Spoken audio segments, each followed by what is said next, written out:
এই যে অনেক মানুষই তো চিটাগাঙের খাইসা না কি কি শুটকি শিরা সিলেটি আর কি কি ডিফারেন্ট ডিফারেন্ট রান্না করে এক এক দেশের এক এক রকম শুটকি দিয়ে খানি।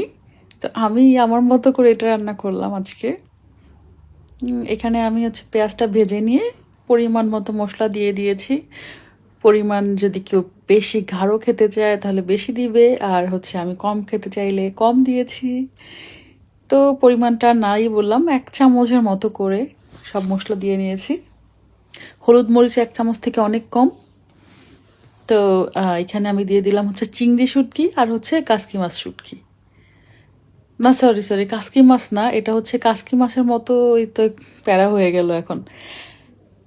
কি মাছ বলে এটা আমি তো জানি না, যারা পাকা রাঁধুনি তারা আসলে দেখেই বুঝতে পারবে। ওই যে শুটকি কাচকি মাছের মতোই যে একটা বড় ধরনের শুটকি আছে যেটা ভর্তা খেতে আসলে অনেক মজা, ওই শুটকিটা আর চিংড়ি মাছের শুটকি একসাথে মিক্স করে দিয়ে আমি ভালো করে একদম কষিয়ে, অনেক সুন্দর ঘ্রাণ চলে আসছে, একদম কষিয়ে সুন্দর করে ভাজা ভাজা করে নিয়েছি।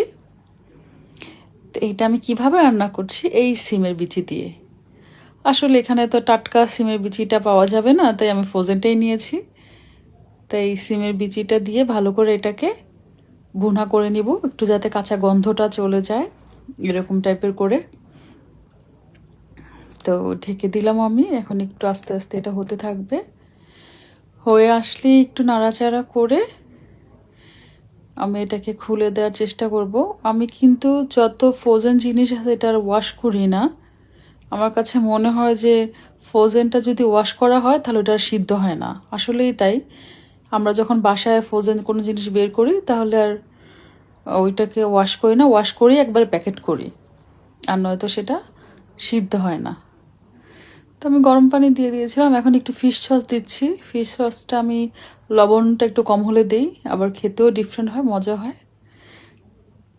তো ভালো মতো হয়ে গিয়েছে প্রায়। আমি এখন একটু ধনেপাতা আর একটু কাঁচামরিচ দিয়ে এই সিম আর শুটকি তরকারিটা বানায় নিলাম। কেমন হয়েছে? আমার মনে হয় শুটকি শিরা আর খাইসা তরকারি, যেটাকে বলে সুরি শুটকিতে বানায় চিটাগংরা, তারা একটু এটা ট্রাই করে দেখতে পারেন। আমার ওন রেসিপি, আমি দেখি না কেউ করেছে কিনা, হয়তো করতে পারে, জানি না। কেমন হয়েছে?